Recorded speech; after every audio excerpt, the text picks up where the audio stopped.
नास्तो विद्यते भावो न भावो विद्यते सतः उभयोरपि दृष्टो अंतस्ते वनयोस्त तत्वदर्शी भी। भगवान ने भाव अभाव, असत सत और विद सत्तायाम विद्यते, इन तीन सत्तावाचक धातुओं का प्रयोग किया है। इन तीनों के प्रयोग का तात्पर्य नित्य तत्व की ओर लक्ष्य कराने में ही है। अर्थात शरीर उत्पत्ति के पहले भी नहीं था, मरने के बाद भी नहीं रहेगा और वर्तमान में भी इसका क्षण प्रतिक्षण अभाव हो रहा है।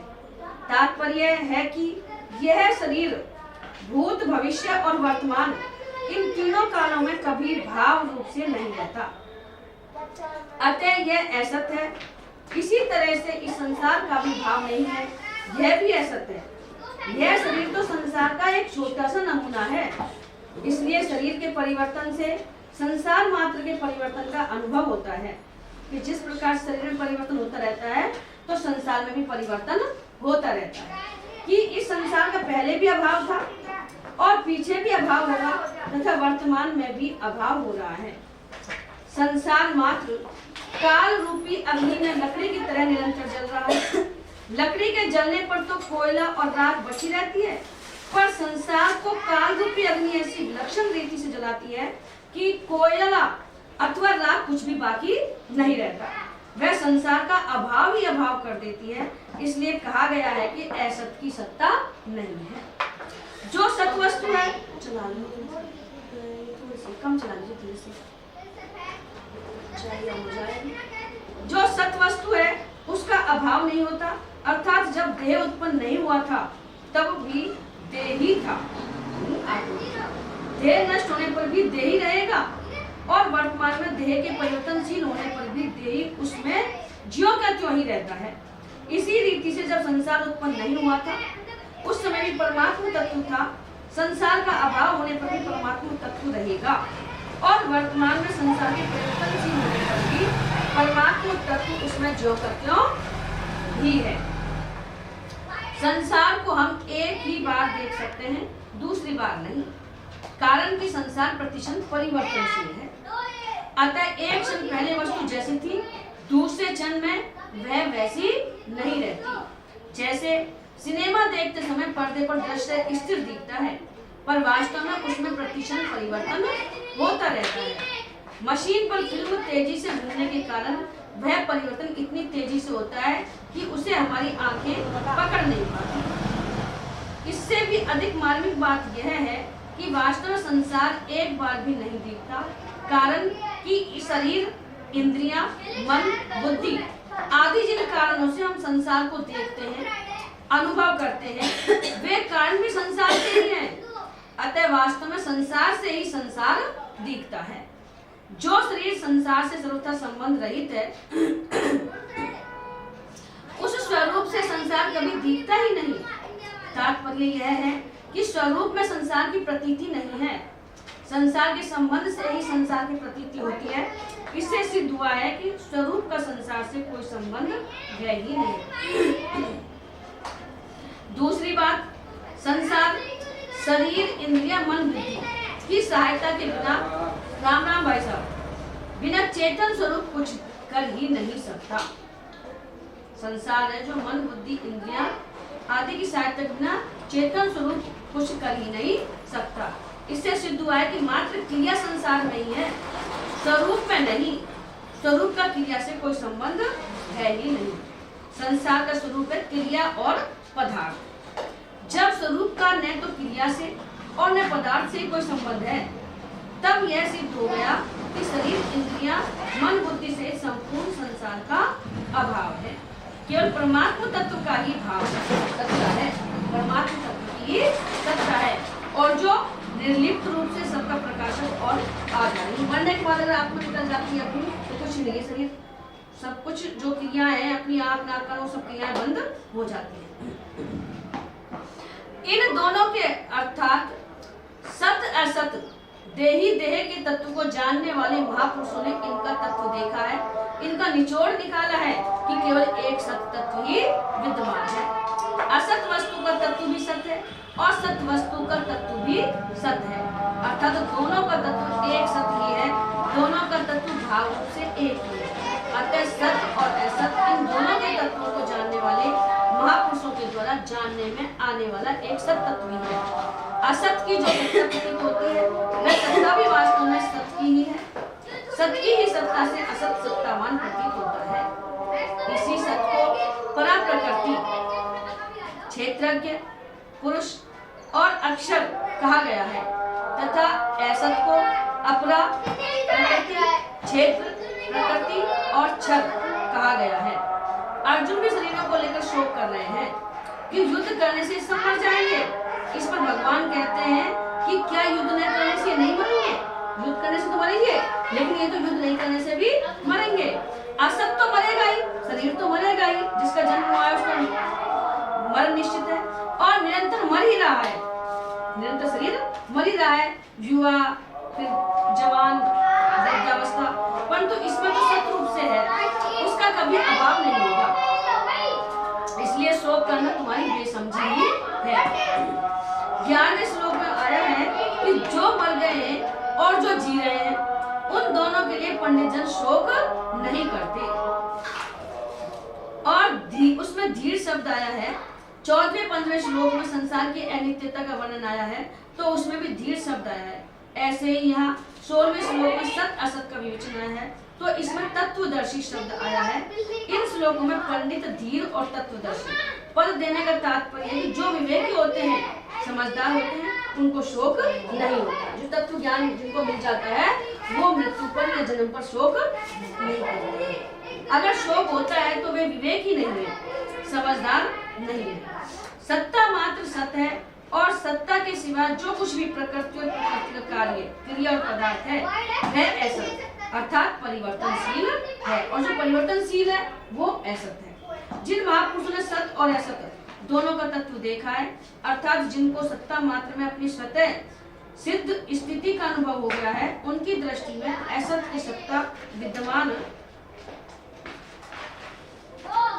है ही नहीं और सत का अभाव नहीं। संत पुरुष कहते हैं कि असत की तो सत्ता नहीं है और सत का अभाव नहीं है परमात्मा, अर्थात सत्ता मात्र सत तत्व के सिवा कुछ भी नहीं है।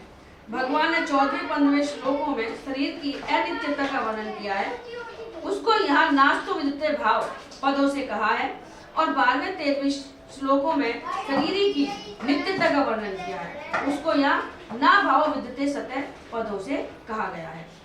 नास्तो विदिते भावो ना भाव विदिते सतः, इन 16 अक्षरों में संपूर्ण वेदों, पुराणों, शास्त्रों का तात्पर्य भरा हुआ है। असत और सत इन दोनों को ही प्रकृति और पुरुष, क्षर और अक्षर, शरीर और शरीरी, अनित्य और नित्य, नाशवान और अविनाशी, ईश्वर अविनाशी है और अपन शरीर जो नाशवान है, अनेक नामों से कहा गया है। देखने, सुनने, समझने, चिंतन करने, निश्चय करने आदि में जो कुछ भी आता है वह सब असत है। जिसके द्वारा देखते, सुनते, चिंतन आदि करते हैं वह भी असत है और दिखने वाला भी असत है। इस श्लोकार्ध 16 अक्षर में 3 धातुओं का प्रयोग हुआ है। भू सत्तायाम जैसे अभाव और भाव, अस भुवि जैसे असत और सत, विद सत्तायाम जैसे विद्यते और न विद्यते। यद्यपि इन तीनों धातुओं का मूल अर्थ एक है, तथापि सूक्ष्म रूप से तीनों अपना स्वतंत्र अर्थ भी रखते हैं। जैसे भू धातु का अर्थ उत्पत्ति है, अस धातु का अर्थ सत्ता होनापन है और विद धातु का अर्थ विद्यमानता है। नास्तो विद्यते भाव है पदों का अर्थ है असत भाव ने विद्यते, अर्थात असत की सत्ता विद्यमान नहीं है। प्रत्युत असत का अभाव ही विद्यमान है, क्योंकि इसका निरंतर अभाव परिवर्तन होता ही रहता है। अभाव मतलब परिवर्तन होता रहता है। असत वर्तमान नहीं है, क्योंकि जिसका परिवर्तन होता है। असत उपस्थित नहीं है, असत प्राप्त नहीं है, असत मिला हुआ नहीं है, असत मौजूद नहीं है, असत कायम नहीं है। जो वस्तु उत्पन्न होती है उसका नाश अवश्य होता है, यह नियम है। जो चीज बनती है वो बिगड़ती अवश्य है। उत्पन्न होते ही तत्काल उस वस्तु का नाश शुरू हो जाता है। जैसे कोई भी पुल बनता है, कोई भी इमारत बनती है, तो उसमें लिख दिया जाता है कि इसकी उम्र 50 वर्ष है। उसके बाद उसका नाश हो जाता है। अपने मकान जब हम रहते हैं वही 20 और 30 साल 40 साल रहते हैं। तो इसमें बताया गया है कि उत्पन्न होते तत्काल उस वस्तु का नाश शुरू हो जाता है। उसका नाश इतनी तेजी से होता है कि उसको 2 बार कोई देख ही नहीं सकता, अर्थात उसको एक बार देखने पर फिर दोबारा उसी स्थिति में नहीं देखा जा सकता। यह सिद्धांत है कि जिस वस्तु का किसी भी क्षण अभाव है उसका सदा अभाव ही है, अतः संसार का सदा ही अभाव है। संसार को कितनी सत्ता दे, कितनी ही महत्व दे, पर वास्तव में वह विद्यमान है ही नहीं। असत प्राप्त है ही नहीं, कभी प्राप्त हुआ ही नहीं, कभी प्राप्त होगा ही नहीं। असत का प्राप्त होना संभव ही नहीं है। ना भावो विद्यते सत्य, पदों का अर्थ है सत अभाव न विद्यते, सत का अभाव नहीं है, अर्थात सत का अभाव विद्यमान नहीं है, प्रत्युत सत का भाव ही विद्यमान है, क्योंकि इसका कभी अभाव परिवर्तन होता ही नहीं। परमात्मा का परिवर्तन होता ही नहीं। जिसका अभाव हो जाए उसको सत कहते ही नहीं। सत की सत्ता निरंतर विद्यमान है, सत निरंतर वर्तमान है, सत निरंतर उपस्थित है और सत निरंतर प्राप्त है। सत निरंतर मिला हुआ है, सत निरंतर मौजूद है, सत निरंतर कायम है। किसी भी देश, काल, वस्तु, व्यक्ति, क्रिया, घटना, परिस्थिति, अवस्था आदि में सत का अभाव नहीं होता, कारण कि देश, काल, वस्तु आदि तो असत अभाव रूप अर्थात निरंतर परिवर्तनशील है, पर सत सदा ज्यों का त्यों रहता है। उसमें कभी किंचन मात्र भी कोई परिवर्तन नहीं होता, कोई कमी नहीं आती, अतः सत का सदा ही भाव है। परमात्मा तत्व को कितना ही अस्वीकार करें, उसकी कितनी उपेक्षा करें, उससे कितना ही विमुख हो जाए अपन, उसका कितना ही तिरस्कार करें, उसका कितना ही युक्तियों से खंडन करें, पर वास्तव में उसका अभाव विद्यमान है ही नहीं है। सत का अभाव होना संभव ही नहीं है, सत का अभाव कभी कोई कर सकता ही नहीं। ये दूसरे अध्याय का 17वां श्लोक में बताया गया है। उभयोरपि दृष्टे तत्वदर्शी महापुरुषों ने सत्य तत्व को उत्पन्न नहीं किया है, प्रत्युत देखा है, मौजूद तो है ही वो, लेकिन नजरिया होना चाहिए देखने का, अर्थात अनुभव किया है। तात्पर्य है कि असत का अभाव और सत का भाव दोनों के तत्व निष्कर्ष को जानने वाले जीवन मुक्त तत्वज्ञ महापुरुष एक सत तत्व को ही देखते हैं, असत को नहीं देखते, अर्थात स्वतः स्वाभाविक एक है का ही अनुभव करते हैं। हूँ नहीं, अपन तो मैं हूँ, लेकिन है। असत का तत्व भी सत्य है और सत का तत्व भी सत्य है। ऐसा जान लेने पर उन महापुरुषों की दृष्टि में एक सत्य तत्व है के सिवाय और किसी की स्वतंत्र सत्ता रहती ही नहीं है। असत की सत्ता विद्यमान न रहने से उसका अभाव और सत का अभाव विद्यमान न रहने से उसका भाव सिद्ध हुआ है। निष्कर्ष यह निकला कि असत है ही नहीं, प्रत्युत सत ही सत है। उस सत्य तत्व में देह और देही का विभाग नहीं है। जब तक असत की सत्ता है तब तक विवेक है। असत की सत्ता मिटने पर विवेक ही तत्व ज्ञान में परिणत हो जाता है। इसमें उभयोरपि में विवेक है, अंत्य में तत्व ज्ञान है और दृष्टि में अनुभव है, अर्थात विवेक तत्व ज्ञान में परिणत हो गया और सत्ता मात्र शेष रह गई। एक सत्ता के सिवाय कुछ नहीं है। यह ज्ञान मार्ग की सर्वोपरि बात है। असत की सत्ता नहीं है, यह भी सत्य है, और सत्य का अभाव नहीं है, यह भी सत्य है। सत्य को स्वीकार करना साधक का काम है। साधक को अनुभव हो अथवा न हो, उसको तो सत्य को स्वीकार करना है को स्वीकार करना है और नहीं को अस्वीकार करना है। यही वेदांत है, वेदों का खास निष्कर्ष है। संसार में भाव और भाव दोनों दिखते हुए भी अभाव मुख्य रहता है। परमात्मा में भाव और अभाव दोनों दिखते हुए भी भाव मुख्य रहता है। संसार में अभाव के अंतर्गत भाव अभाव है और परमात्मा में भाव के अंतर्गत भाव अभाव है। दूसरे शब्दों में संसार में नित्य वियोग के अंतर्गत संयोग वियोग है और परमात्मा में नित्य योग के अंतर्गत योग वियोग मिलन और विलय है। अतः संसार में अभाव ही रहा और परमात्मा में भाव ही रहा। अविनाशी तू सद्विद दी येन सर्वविदं ततं विनाश विनाशमव्ययस्यास्य न कश्चित् कर्तुमर्हति।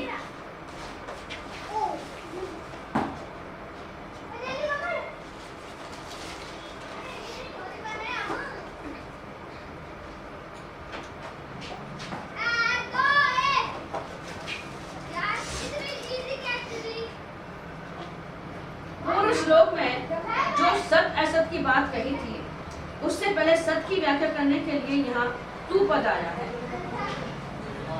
उस अविनाशी तत्व को तू समझ, ऐसा कहकर भगवान ने उस तत्व को परोक्ष बताया है। परोक्ष बताने में तात्पर्य है कि इदंता से दिखने वाले इस संपूर्ण संसार में वह परोक्ष तत्व ही व्याप्त है, परिपूर्ण है। वास्तव में जो परिपूर्ण है वही है, और जो सामने संसार दिख रहा है यह नहीं है।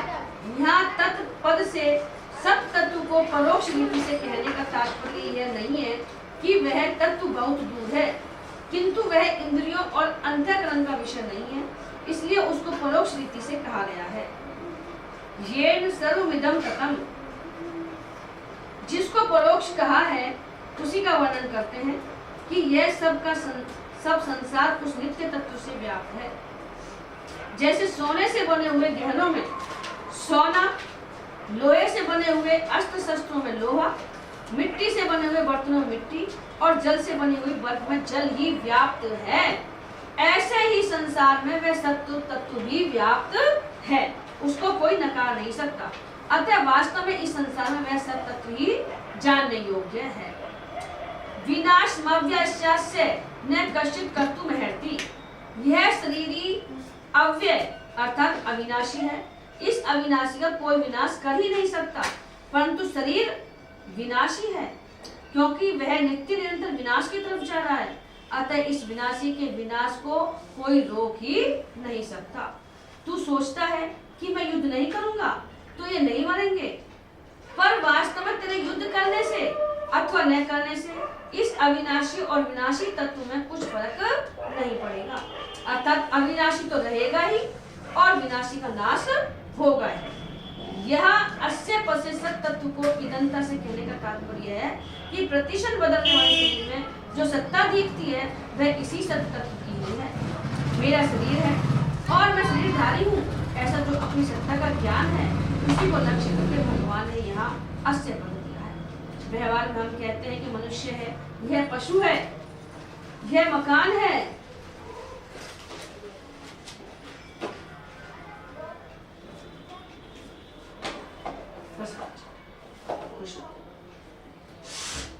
ये प्रसाद है जा, यह मकान है आदि। तो इसमें मनुष्य, पशु, पक्षी, मकान आदि तो पहले भी नहीं थे, पीछे भी नहीं रहेंगे तथा वर्तमान में प्रतिशत अभाव में जा रहे हैं, परंतु इनमें है रूप से जो सत्ता है वह सदा ज्यों की त्यों है। तात्पर्य है कि मनुष्य, पशु, वृक्ष, मकान आदि तो संसार असत है और है अविनाशी आत्म तत्व सत है। इसलिए मनुष्य, पशु, वृक्ष, मकान आदि तो अलग अलग हुए, पर इनमें सब में है, एक ही रहा है। इसी तरह मैं मनुष्य हूँ, मैं पशु हूँ, मैं देवता हूँ आदि में शरीर तो अलग अलग हुए, पर हूँ अथवा है एक ही रहा है। ये सर्वमिदं ततम्, ये पद यहाँ जीवात्मा के लिए आए हैं और 8वें अध्याय के 22वें श्लोक में तथा 18वें अध्याय के 46वें श्लोक में यही पद परमात्मा के लिए आया है। इसका तात्पर्य है कि जीवात्मा का सर्वव्यापक परमात्मा के साथ साधर्म्य है। अतः जैसे परमात्मा संसार से असंग है, ऐसे ही जीवात्मा भी शरीर संसार से स्वतः स्वाभाविक असंग है।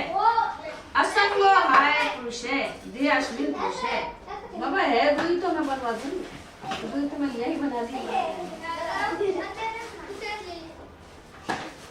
जीवात्मा की स्थिति किसी एक शरीर में नहीं है, वह किसी शरीर से चिपका हुआ नहीं है, परंतु इस असंगता का अनुभव न होने से ही जन्म मरण हो रहा है। अंतवंत इमे देहा नित्य संयोक्तः शरीर ने अनाशिनो अप्रमेयस्य तस्मात् बुद्धस्व भारत। किसी कारण से कभी किंचित मात्र भी जिसमें परिवर्तन नहीं होता, जिसकी क्षति नहीं होती, जिसका अभाव नहीं होता, उसका नाम अनाशी अर्थात अविनाशी है। अप्रमेय से जो प्रमाण का विषय नहीं है, अर्थात जो अंतःकरण और इंद्रियों का विषय नहीं है, उसको अप्रमेय कहते हैं।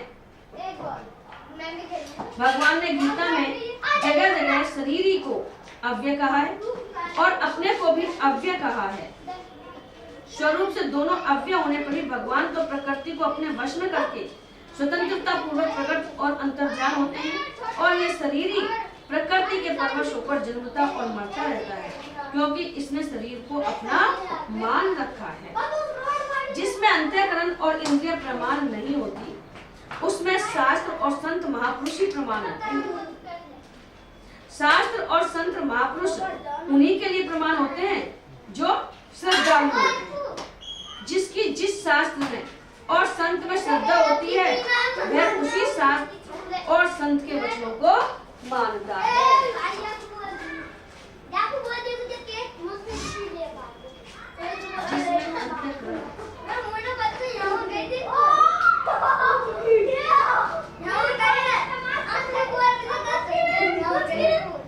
तो वह उसी शास्त्र और संत के वचनों को मानता है, इसलिए यह तत्व ठीक है बात। इसलिए यह तत्व केवल श्रद्धा का विषय है, प्रमाण का विषय नहीं है। जिसमें श्रद्धा होती है वो ही मानता है। शास्त्र और संत किसी को बाध्य नहीं करते कि तुम हमारे में श्रद्धा करो। श्रद्धा करने अथवा न करने में मनुष्य स्वतंत्र है। अगर वह शास्त्र और संत के वचनों में श्रद्धा करेगा तो यह तत्व उसकी श्रद्धा का विषय है, और अगर वह श्रद्धा नहीं करेगा तो यह तत्व उसकी श्रद्धा का विषय नहीं है। यह नित्य निरंतर रहने वाला है, किसी काल में यह न रहता हो ऐसी बात नहीं है, अर्थात यह सब काल में सदा ही रहता है। अंतवंत इमे देहा उक्त शरीर ने इस अविनाशी अप्रमेय और नित्य शरीर के संपूर्ण संसार में जितने भी शरीर हैं, वे सभी अंत वाले कहे गए हैं। अंत वाले कहने का तात्पर्य है कि इनका प्रतिशत अंत हो रहा है। इनमें अंत के सिवाय और कुछ है ही नहीं, केवल अंत ही अंत है। उपयुक्त पदों में शरीर के लिए तो एक वचन दिया है और शरीरों के लिए बहुवचन दिया है। इसका एक कारण तो यह है कि प्रत्येक प्राणी के स्थूल सूक्ष्म और कारण ये 3 शरीर होते हैं। प्रत्येक प्राणी के 3 शरीर बताए हैं, स्थूल सूक्ष्म और कारण। दूसरा कारण यह है कि संसार के संपूर्ण शरीरों में एक ही शरीर ही व्याप्त है। आगे 24वें श्लोक में इसको सर्वगत पद से सब में व्यापक बताएंगे। यह शरीर तो अविनाशी है और इसके कहने जाने वाले संपूर्ण शरीर नाशवान है।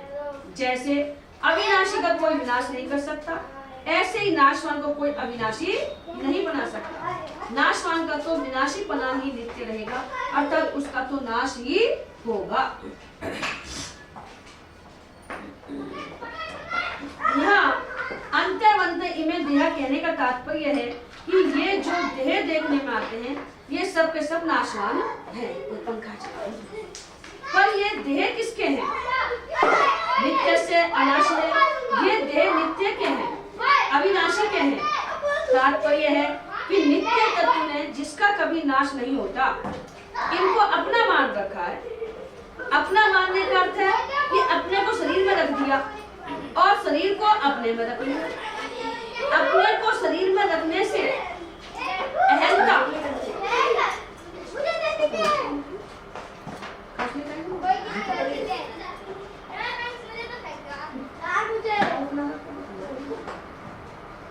अहंता अर्थात मैंपन अपने का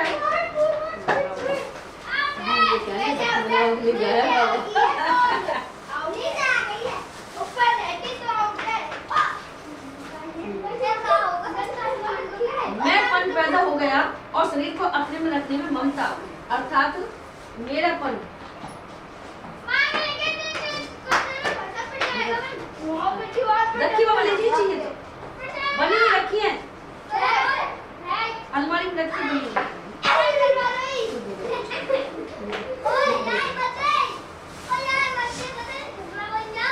यह स्वयं जिन जिन चीजों में अपने को रखता चला जाता है, उन उन चीजों में मैंपन होता ही चला जाता है। जैसे अपने को धन में रख दिया तो मैं धनी हूँ, अपने को राज्य में रख दिया तो मैं राजा हूँ, अपने को विद्या में रख दिया तो मैं विद्वान हूँ, और अपने को बुद्धि में रख दिया तो मैं बुद्धिमान हूँ, अपने को सिद्धियों में रख दिया तो मैं सिद्ध हूँ, और अपने को शरीर में रख दिया तो मैं शरीर हूँ। यह स्वयं जिन जिन चीजों को अपने में रखता चला जाता है, उन उन चीजों में मेरापन होता ही चला जाता है। मेरा कुटुंब, जैसे अपने को कुटुंब में रख लिया तो मेरा कुटुंब है, धन को अपने में रख लिया मेरा धन है, बुद्धि को अपने में रख लिया तो बुद्धि मेरी है, और शरीर को अपने में रख लिया तो शरीर मेरा है। जड़ता के साथ मैं और मेरापन, ये सब जड़ चीज है, नाश होने वाली है। होने से ही मात्र विकार पैदा होते हैं। तात्पर्य है कि शरीर और मैं स्वयं दोनों अलग अलग हैं। शरीर और मैं कहने वाला अलग है। इस विवेक को महत्व न देने से मात्र विकार पैदा होते हैं। परंतु जो इस विवेक को आदर देते हैं, महत्व देते हैं, वे पंडित होते हैं। जैसे शरीर अलग है और मैं अलग हूँ, ऐसे पंडित लोग कभी शोक नहीं करते, क्योंकि सत्य सत्य ही है और असत असत ही है, इसका उनको ठीक अनुभव हो जाता है। तस्मात् युध्यस्व, भगवान अर्जुन के लिए आज्ञा देते हैं कि सत्य असत को ठीक समझकर तुम युद्ध करो, अर्थात प्राप्त कर्तव्य का पालन करो। तात्पर्य है कि शरीर तो अंत वाला है और शरीर अविनाशी है। इन दोनों शरीर की दृष्टि से शोक बन ही नहीं सकता, अतः शोक का त्याग करके युद्ध करो। इतनी बात इतना ही। मैं तो वहाँ बैठी हुई, मैं घर बैठो, मैंने समझी भी आती ना दिखाई ना। तो शरीर और शरीर दोनों अलग है।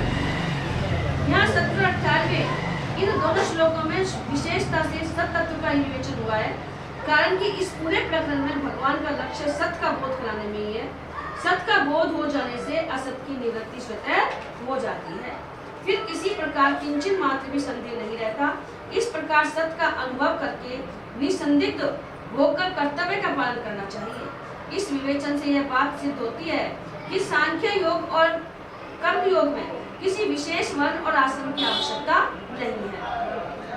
अपने कल्याण के लिए चाहे सांख्य योग का अनुष्ठान करें, चाहे कर्म योग का अनुष्ठान करें, इसमें मनुष्य की पूर्ण स्वतंत्रता है, परंतु व्यवहारिक काम करने में वर्ण और आश्रम के अनुसार शास्त्रीय विधान की परम आवश्यकता है। तभी तो यहाँ सांख्य योग के अनुसार सत असत का विवेचन करते हुए भगवान युद्ध करने की अर्थात कर्तव्य कर्म करने की आज्ञा देते हैं। आगे 13वें अध्याय में यहाँ ज्ञान के साधनों का वर्णन किया गया है। वहाँ भी असक्ति नभिष्वंग पुत्रदार गृहादिषु कहकर पुत्र स्त्री घर आदि की आसक्ति का निषेध किया है। अगर सन्यासी ही सांख्य योग के अधिकारी होते तो पुत्र स्त्री घर आदि में आसक्ति रहित होने के लिए कहने की आवश्यकता ही नहीं थी, क्योंकि सन्यासी के पुत्र स्त्री आदि होते ही नहीं। इस तरह गीता पर विचार करने से सांख्य योग एवं कर्म योग दोनों परमात्मा प्राप्ति के स्वतंत्र साधन सिद्ध हो जाते हैं। ये किसी वर्ण और आश्रम पर किंचित मात्र भी अवलंबित नहीं है। भगवान ने अपने उपदेश के आरंभ में गतासुन मृत और अगतासुन जीवित दोनों प्राणियों को असोच्य बताया है कि कोई भी सोचने के योग्य नहीं है। फिर 12वें 13वें श्लोक में गतासुन को असोच्य बताने के लिए सत नित्य का वर्णन किया और 14वें 15वें श्लोकों में अगतासुन को असोच्य बताने के लिए असत अनित्य का वर्णन किया। फिर सत और असत दोनों का वर्णन 16वें में किया। इसके बाद सत्य के भाव और असत के अभाव का विवेचन मुख्य रूप से 17-18 श्लोकों में करके एक प्रकरण पूरा करते हैं। यद्यपि भाव होनापन आत्मा का ही है, शरीर का नहीं है, तथापि मनुष्य से भूल यह होती है कि वह पहले शरीर को देखकर फिर उसमें आत्मा को देखता है। पहले शरीर को देखता है वो, फिर आत्मा को देखता है। पहले आकृति को देखकर फिर भाव को देखता है। ऊपर लगाई हुई पॉलिश कब तक टिकेगी? साधक को विचार करना चाहिए कि आत्मा पहले थी या शरीर पहले था? तो आत्मा पहले थी। विचार करने पर सिद्ध होता है कि आत्मा पहले है और शरीर पीछे है। भाव पहले है, आकृति पीछे है। इसलिए साधक की दृष्टि पहले भाव रूप आत्मा या श्रम की तरफ जानी चाहिए, शरीर की तरफ नहीं। यह एनम वेत्ति हंतारम यश्चैनम मन्यते हतम उभो तौ ने विजानीतो नायम हंति ने हन्यते। जो इस शरीरी को मारने वाला मानता है वह ठीक नहीं जानता, कारण कि शरीरी में कर्तापन नहीं है। जैसे कोई भी कारीगर कैसा ही चतुर क्यों न हो, पर किसी औजार के बिना वह कार्य नहीं कर सकता, ऐसे ही यह शरीरी शरीर के बिना श्रम कुछ भी नहीं कर सकता। अतः 13वें अध्याय में भगवान ने कहा है कि सब प्रकार की क्रियाएं प्रकृति के द्वारा ही होती हैं। ऐसा जो अनुभव करता है वह शरीरी के अकर्तापन का अनुभव करता है। तात्पर्य यह हुआ कि शरीरी में कर्तापन नहीं है, पर यह शरीर के साथ तादात्म्य होकर के संबंध जोड़कर शरीर से होने वाली क्रियाओं को अपने को कर्ता मान लेता है कि मैंने ये काम किया है। अगर यह शरीर के साथ अपना संबंध न जोड़े तो यह किसी भी क्रिया का कर्ता नहीं है। यश चैनल मन्यते हतम, जो इसको मरा मानता है, जिसे अपन कहते शरीर मर गया तो मर गया, वह भी ठीक नहीं जानता। जैसे ये शरीर ही मारने वाला नहीं है, ऐसे ये मरने वाला भी नहीं है, क्योंकि इसमें कभी कोई विकृति नहीं आती। जिसमें विकृति आती है, परिवर्तन होता है, अर्थात जो उत्पत्ति विनाशील होता है वही मर सकता है। उभो तौ ने विजानीतो नायम हंति ने हन्यते, वे दोनों ही नहीं जानते, अर्थात जो इस शरीर को मारने वाला मानता है वह भी ठीक नहीं जानता, और जो इसको मरने वाला मानता है वह भी ठीक नहीं जानता। यहाँ प्रश्न होता है कि जो इस शरीर को मारने वाला और मरने वाला दोनों मानता है, क्या वह ठीक जानता है? इसका उत्तर है कि वह भी ठीक नहीं जानता, कारण कि यह शरीर वास्तव में ऐसा नहीं है। यह नाश करने वाला भी नहीं है और नष्ट होने वाला भी नहीं है। ये किसी का बुरा भी नहीं करता, नाश भी नहीं करता, नष्ट भी नहीं होता। यह निर्विकार रूप से नित्य निरंतर ज्यों का त्यों रहने वाला है। अतः इस शरीर को लेकर शोक नहीं करना चाहिए। अर्जुन के सामने युद्ध का प्रसंग होने से ही यहाँ शरीर को मरने मारने की क्रिया से रहित बताया गया है। वास्तव में यह संपूर्ण क्रियाओं से रहित है। यह शरीर न तो किसी को मारता है और न किसी से मारा ही जाता है। इसका तात्पर्य है कि शरीर किसी क्रिया का कर्ता भी नहीं है तथा कर्म भी नहीं है, और इसमें कोई विकार भी नहीं आता। जो मनुष्य शरीर की तरह शरीर को भी मारने वाला तथा मरने वाला मानते हैं, वे वास्तव में शरीर और शरीर के विवेक को महत्व नहीं देते, इसमें स्थित नहीं होते, प्रस्तुत अविवेक को महत्व देते। न जायते म्रियते व कदाचिन्नायम भूत्वा भविता वा न भूये अजो नित्य शाश्वतो अयं पुराणो न हन्यते, हन्य माने शरीर। शरीर में 6 विकार होते हैं। उत्पन्न होना, शरीर में 6 विकार होते हैं। उत्पन्न होना, सत्ता वाला दिखना, बदलना, बढ़ना, घटना और नष्ट होना। यह शरीर इन 6 विकारों से रहित है। शरीर में तो 6 परिवर्तन होते हैं, विकार होते हैं, लेकिन तो शरीर ही है, आत्मा है, उसमें कोई विकार नहीं होता। यही बात भगवान इस श्लोक में बता रहे हैं। न जायते म्रियते व कदाचित्, जैसे शरीर उत्पन्न होता है ऐसे यह शरीर कभी भी किसी भी समय में उत्पन्न नहीं होता, यह तो सदा से ही है। भगवान ने इस शरीर को अपना अंश बताते हुए इसको सनातन कहा है। अपने आत्मा से परमात्मा, आत्मा जो परमात्मा का अंश है। ममे वांसो जीव लोके जीव भूते सनातन है। यह शरीर कभी मरता भी नहीं, मरता वही है जो पैदा होता है, और म्रियते का प्रयोग भी वही होता है जहाँ पिंड प्राण का वियोग होता है। पिंड प्राण का वियोग शरीर में होता है, परंतु शरीर में संयोग वियोग दोनों ही नहीं होते। यह ज्यों का त्यों ही रहता है, इसका मरना होता ही नहीं। सभी विकारों में जन्मना और मरना, ये 2 विकार ही मुख्य हैं। अतः भगवान ने इनका 2 बार निषेध किया है। जिसको पहले न जायते कहा उसी को दोबारा अजय कहा है, और जिसको पहले न मरियता कहा उसी को दोबारा न हन्यते हन्यमाने शरीरे कहा है। अयम भूत्वा भविता वाने भूये, यह अविनाशी नित्य तत्व पैदा होकर फिर होने वाला नहीं है, अर्थात यह स्वतः सिद्ध निर्विकार है। जैसे बच्चा पैदा होता है तो पैदा होने के बाद उसकी सत्ता होती है, जब तक वह गर्भ में नहीं आता तब तक बच्चा है, ऐसे उसकी सत्ता कोई भी नहीं कहता। तात्पर्य है कि बच्चे की सत्ता पैदा होने के बाद होती है, क्योंकि उस विकारी सत्ता का आदि और अंत होता है, परंतु इस नित्य सत्य की सत्ता स्वतः सिद्ध और निर्विकार है, क्योंकि इस अविकारी सत्ता का आरंभ और अंत नहीं होता। अजय इस शरीर का कभी जन्म नहीं होता, इसलिए यह अजय अर्थात जन्म रहित कहा गया है। नित्य, यह शरीर नित्य निरंतर रहने वाला है, अतः इसका कभी अपक्षय नहीं होता। अपक्षय तो अनित्य वस्तु में होता है, जो कि निरंतर रहने वाली नहीं है। जैसे आधी उम्र बीतने पर शरीर घटने लगता है, बल क्षीण होने लगता है, इंद्रियों की शक्ति कम होने लगती है,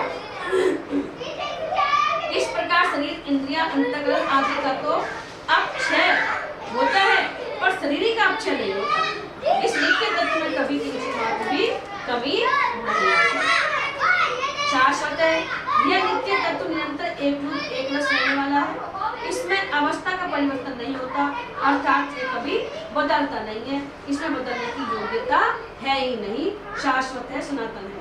पुराने, यह अविनाशी तत्व पुराण अर्थात पुराना अर्थात अनादि है। यह इतना पुराना है कि यह कभी पैदा हुआ ही नहीं। उत्पन्न होने वाली वस्तु में भी देखा जाता है कि जो वस्तु पुरानी हो जाती है वह फिर बढ़ती नहीं, प्रत्युत नष्ट हो जाती है। फिर यह तो अनुत्पन्न तत्व है, इसमें बढ़ना रूप विकार कैसे हो सकता है? तात्पर्य है कि बढ़ना रूप विकार तो उत्पन्न होने वाली वस्तु में ही होता है, इस नित्य तत्व में नहीं होता। न हन्यते हन्यमाने शरीरे, शरीर का नाश होने पर भी इस अविनाशी शरीर का नाश नहीं होता। यहाँ शरीरे पद देने का तात्पर्य है कि यह शरीर नष्ट होने वाला है। इस नष्ट होने वाले शरीर में भी 6 विकार होते हैं, शरीरी में नहीं होते। इन पदों में भगवान ने शरीर और शरीरी का जैसा स्पष्ट वर्णन किया है, ऐसा स्पष्ट वर्णन गीता में दूसरी जगह कहीं नहीं आया है। अर्जुन युद्ध में कुटुंबियों के मरने की आशंका से विशेष शोक कर रहे थे। उस शोक को दूर करने के लिए भगवान कहते हैं कि शरीर के मरने पर भी शरीर का मरना नहीं होता, अर्थात इसका अभाव नहीं होता, इसलिए शोक करना अनुचित है। हमारा श्रम और शरीर का स्वभाव बिल्कुल अलग अलग है। हम शरीर के साथ चिपके हुए नहीं हैं, शरीर से मिले हुए नहीं हैं। शरीर हमारे साथ चिपका हुआ नहीं है, हमारे से मिला हुआ नहीं है, इसलिए शरीर के न रहने पर हमारा कुछ भी बिगड़ता नहीं। अब तक हम ऐसा के शरीर धारण कर छोड़ चुके हैं, भगवान कृष्ण कह रहे हैं, पर उससे हमारी सत्ता में क्या फर्क पड़ा, हमारा क्या नुकसान हुआ? हम तो जो के त्यों ही रहे। भूत ग्रामे से एवं भूतवा भूतवा प्रलीयते, ऐसे ये शरीर छूटने पर भी हम स्वयं जो के त्यों ही रहेंगे। जैसे हाथ, पैर, नासिका आदि शरीर के अंग हैं, ऐसे शरीरी स्वयं का अंग भी नहीं है। जो बहने वाला और विकारी होता है वह अंग नहीं होता। जैसे कफ, मूत्र आदि बहने वाले और थोड़ा आदि विकारी होने से शरीर के अंग नहीं है, ऐसे ही शरीर बहने वाला अर्थात परिवर्तनशील और विकारी होने से शरीरी का अंग नहीं है। बोलो श्री कृष्ण भगवान की जय। बहुत अच्छा लगा शरीर को और शरीर को। अब मैं आपके सामने एक राम सुखदास जी का भजन प्रस्तुत करती हूँ, क्योंकि गीता जो साधक संजीवनी है वो श्री राम सुखदास महाराज जी की लिखी हुई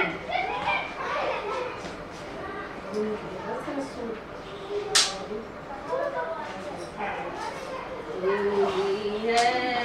तू ही है जो कुछ है तो तू ही है, तू ही है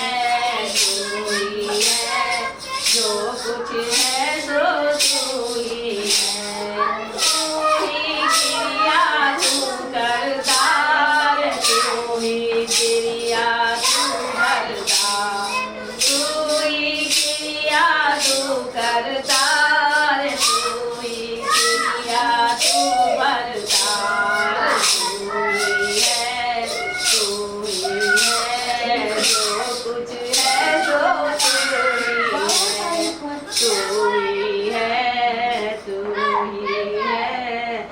कुछ है तो तू बाबा ने डरता कोई हम बहुत लेके आए